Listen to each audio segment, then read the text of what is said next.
अथ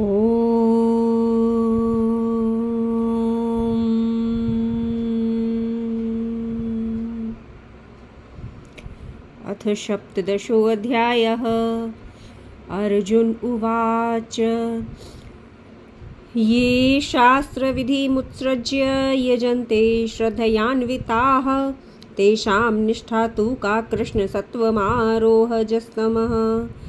अर्जुन बोले, हे पुरुषोत्तम श्री कृष्ण, जो मनुष्य शास्त्रों की विधि को त्याग कर परंतु पूर्ण श्रद्धा से देवताओं का पूजन करते हैं, उनकी स्थिति कौन सी है?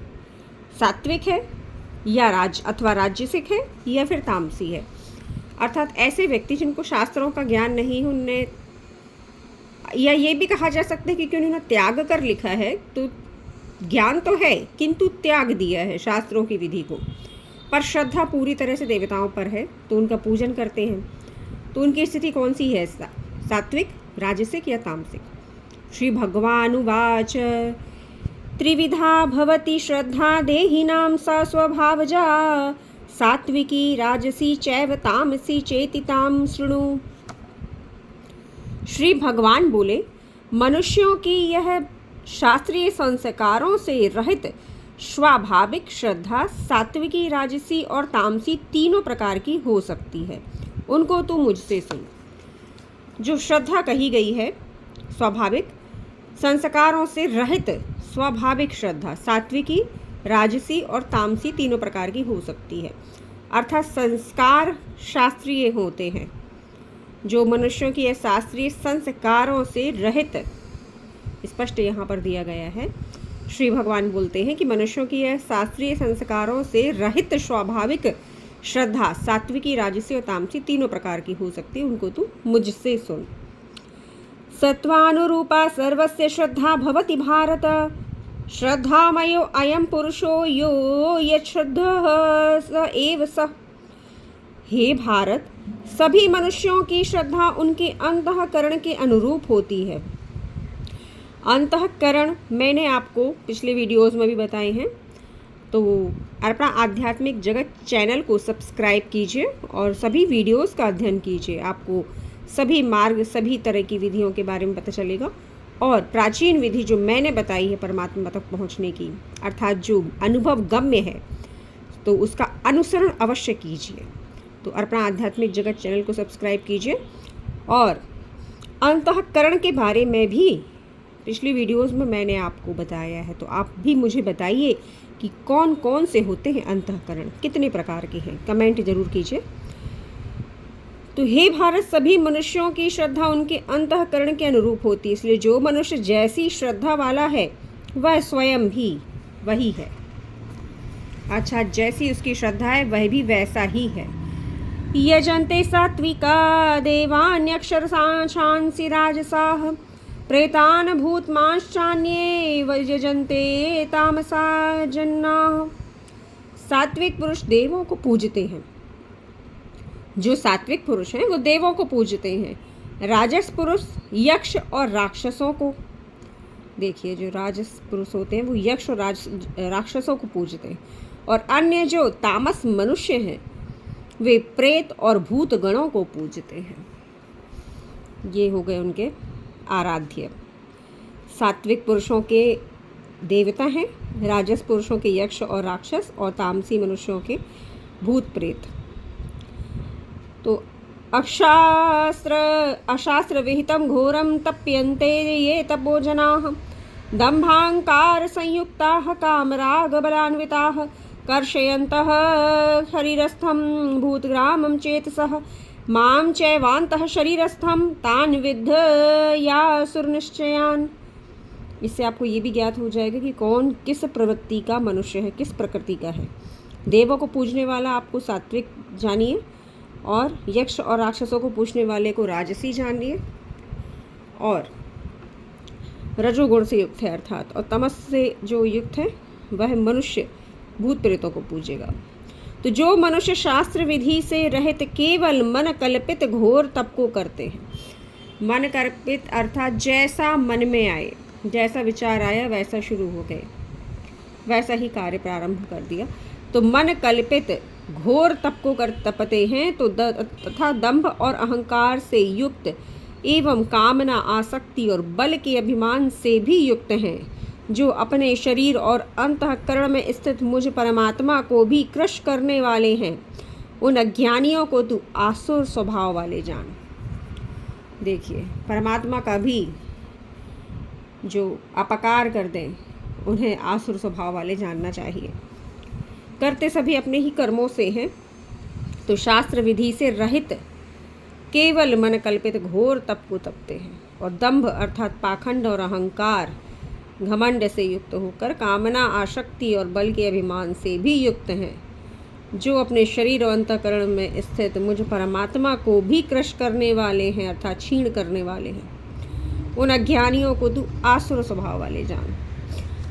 आहारस्त्वपि सर्वस्य त्रिविधो भवति प्रियः, यज्ञस्तपस्था दानं तेषां भेदमिमं शृणु। भोजन भी सबको अपनी अपनी प्रकृति के अनुसार 3 प्रकार का प्रिय है। कैसा? और वैसे ही यज्ञ, तप और दान भी 3-3 प्रकार के होते हैं। उनके इस पृथक पृथक भेद को तू मुझसे सुन। भोजन और यज्ञ के बारे में अब बताएंगे प्रभु, तो ध्यान पूर्वक सुनिए मित्रों। आयुः सत्व बलारोग्य सुख प्रीति विवर्धनाः, रस्याः स्निग्धाः स्थिरा हृदयाहाराः सात्विक प्रियाः।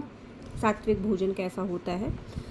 आयु, बुद्धि, बल, आरोग्य, सुख और प्रीति को बढ़ाने वाले, आयु, बुद्धि, बल, आरोग्य अर्थात आपकी रोगाणु क्षमता, जो आपकी रोग प्रतिरोधक क्षमता है उसको बढ़ाने के लिए, सुख और प्रीति को बढ़ाने वाले, रस युक्त, चिकने और स्थिर रहने वाले तथा स्वभाव से ही मन को प्रिय लगने वाले भोज्य पदार्थ सात्विक मनुष्यों को प्रिय होते हैं। अब ये आप राजसी मनुष्यों का, तो कटव अम्ल लवणात्युष्ण तीक्ष्ण रूक्ष्ण विदाहिनः आहार राजस्येष्टा दुख शोक काम प्रयदा। कड़वे खट्टे लवण युक्त, कड़वे खट्टे लवण युक्त, बहुत गर्म, तीखे, रूखे, दाहकारक कि अंदर जलन पैदा कर दें, अर्थात दुख, चिंता तथा रोगों को उत्पन्न करने वाले आहार राजस मनुष्यों को प्रिय होते हैं। ये है राजसी मनुष्यों का भोजन। कड़वे खट्टे लवणयुक्त, बहुत गर्म, तीखे, रूखे, दाहकारक, दुख, चिंता और रोगों को उत्पन्न करने वाले, और राजस मनुष्यों को प्रिय होते हैं। यात यामं गत रसम पूति परिषितं च यत् उच्छिष्टमपि चामिध्यं भोजनं तामस प्रियम। जो भोजन अधपका, रस रहित, दुर्गंध युक्त, वासी और उच्छिष्ट है और अपवित्र भी है जो, तो वह भोजन तामस मनुष्यों को प्रिय होता है। कैसा भोजन है? अधपका, जो पका नहीं है पूर्ण रूप से, रस रहित, दुर्गंध युक्त अर्थात जिसमें बदबू आती है, वासी, पहले का बना, रात का बना, और उच्छिष्ट है अर्थात गंदा है, जैसे कहते हैं ना, भक्ष्य योग्य नहीं है पदार्थ, और अपवित्र भी है, वह भोजन तामस मनुष्यों को प्रिय होता है। अफलाकांक्षेरभिर्यज्ञो विधि दृष्टो य युज्यते यष्टव्येमेवेति मनः समाधाय च स सात्विकः। शास्त्र विधि से नियत यज्ञ करना कर्तव्य है, अर्थात अफलाकांक्षेभिर्यज्ञो, किसी भी फल की इच्छा ना करते हुए शास्त्र विधि के अनुसार यज्ञ करना आवश्यक है, कर्तव्य है। ऐसा मानने वाले और फल की आकांक्षा से रहित व्यक्तियों द्वारा जो यज्ञ किया जाता है वह सात्विक है। निष्काम कर्म, निष्काम कर्तव्य, सब कुछ निष्काम हो तभी वह सात्विक होता है।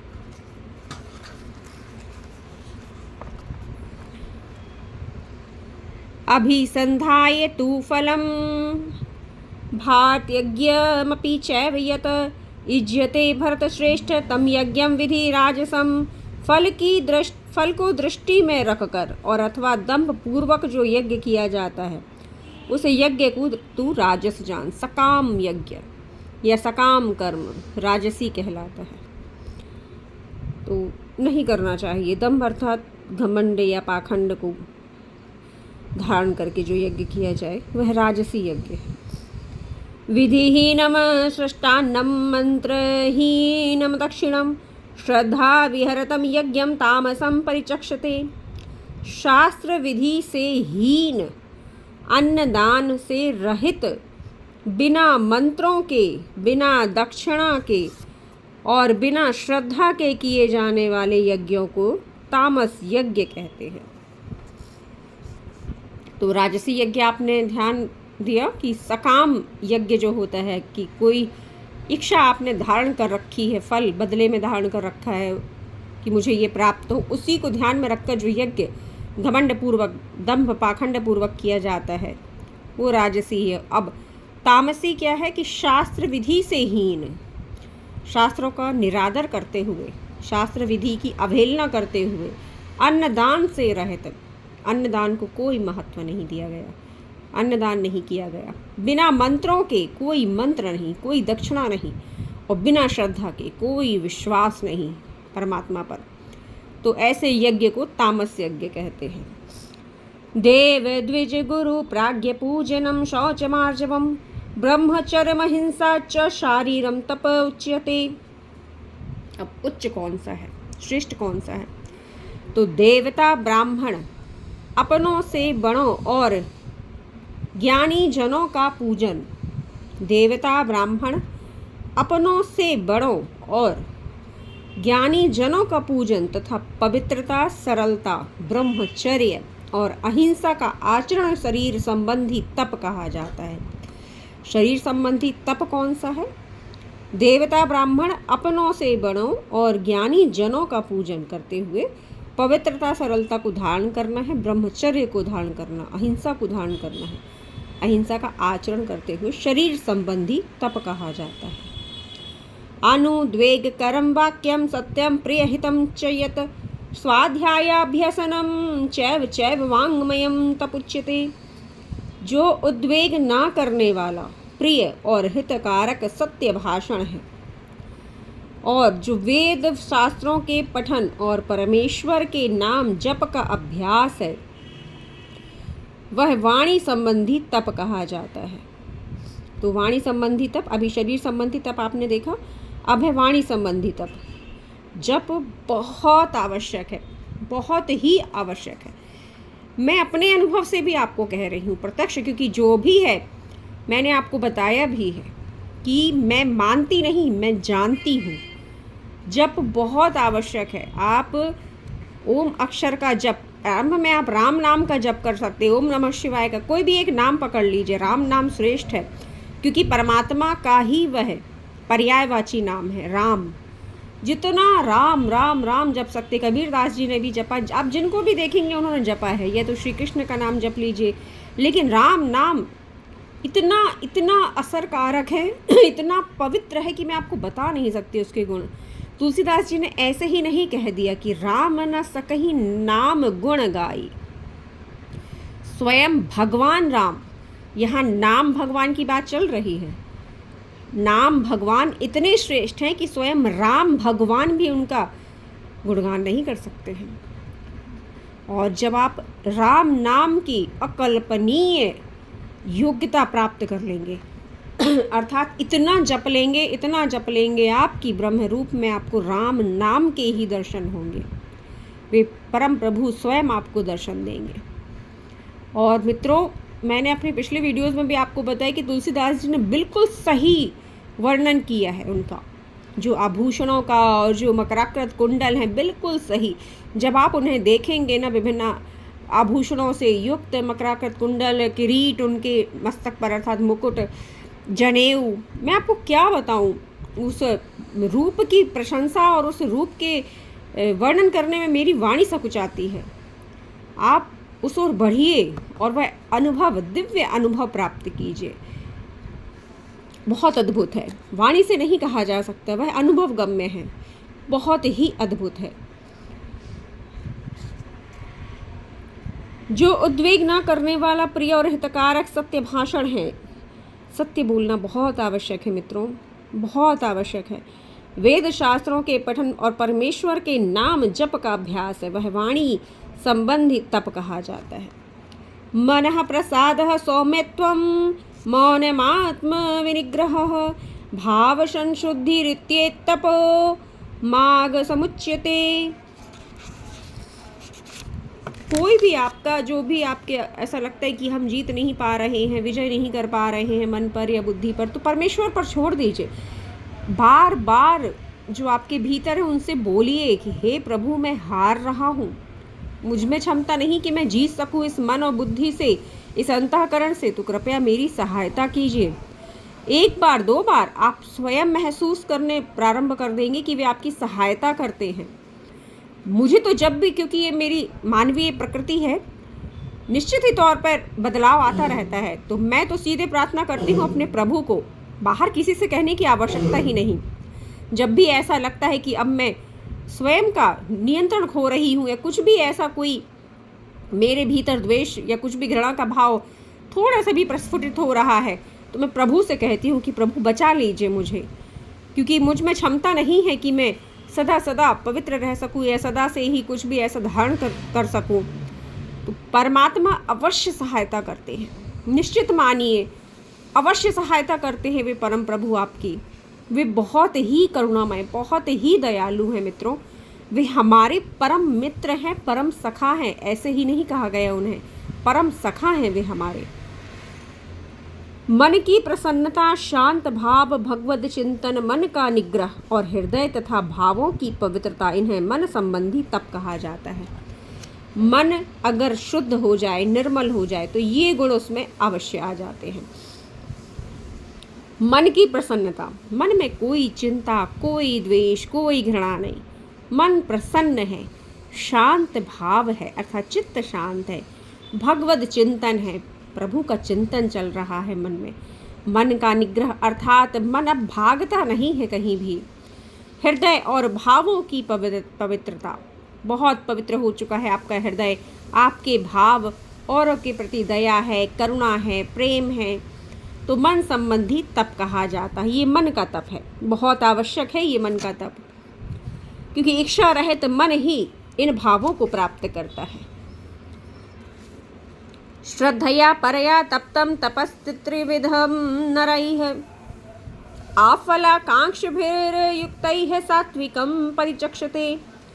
फल को ना चाहने वाले योगी द्वारा पूर्ण श्रद्धा से किए हुए तप को सात्विक तप कहते हैं। निष्काम जो किया जाता है, जो भी योगी निष्काम करता है वह पूर्ण श्रद्धा से, उसे तप को सात्विक तप कहते हैं। फल को ना चाहे, है ना, और पूर्ण विश्वास के साथ किया जाए, क्योंकि उसमें मैंने भी आपको बताया है, आप सब्सक्राइब कीजिए अपना आध्यात्मिक जगत चैनल को, और पिछले वीडियोस अगर आप मेरे देखेंगे तो मैंने आपको उसमें बताया है कि अगर इस अवस्था तक पहुंचना है आपको, तो निष्काम कर्म करना होगा, और आप जो भी अभी कर रहे हैं, प्रतिपल कर रहे हैं, वह एक प्रभु को, अपने परमात्मा को समर्पित करते जाइए। बोलिए कि इन अवधियों में मैंने जो कुछ भी किया परमेश्वर, मैं सब कुछ आपको समर्पित कर रहा हूँ। यद्यपि आप तप भी कर रहे हैं, जप भी कर रहे हैं, वह भी समर्पित कर दीजिए, निष्काम हो जाइए, क्योंकि वश में करना मन को मनोदुर्निग्रह चलम, ऐसे ही नहीं कहा है, लेकिन अभ्यासेन तो कौन्तेय, अभ्यास से ही यह संभव है। प्रतिदिन, प्रतिपल, प्रतिक्षण अभ्यास कीजिए, मन आपका वश में आ ही जाएगा। क्यों? क्योंकि उसके स्वामी की पकड़ हो जाएगी उस पर। वो जो स्वामी भीतर विराजमान है, वह उसे एक मन को अपने वश में कर लेंगे, फिर आपको वह ठग नहीं पाएगा। मन बहुत छलिया है, क्योंकि जब तक वह सात्विक नहीं होता है तब तक आपको तरह तरह के नाच नचाएगा। तो सावधान रहिए और प्रभु की शरण में चले जाइए। मन और माया का ही खेल है मित्रों, मन और माया का ही खेल है। और जब आप माया को देखेंगे ना कि आप किस तरह से हार रहे हैं, वह अगर एक प्रभु ना हो तो आप कुचले जाएं माया के नीचे। बहुत बुरी तरह से कुचलती है माया। अगर आप प्रभु की शरण में नहीं जाएंगे, वह ऐसे ही नहीं बोला प्रभु ने कि बहुत ही कठिन है माया से बचना, बहुत ही मुश्किल है, लेकिन प्रभु की शरण में जाने पर आप उनसे बच जाएंगी। परम शक्तिशाली है माया भी, क्योंकि अगर आप प्रभु की शरण में जाते हैं, परम प्रभु की श्रद्धा उन पर, प्रभु की जो आप अपने ऊपर कृपा प्राप्त करते हैं और प्रभु पर श्रद्धा रखते हैं, तो निश्चय ही आप विजय को प्राप्त करेंगे।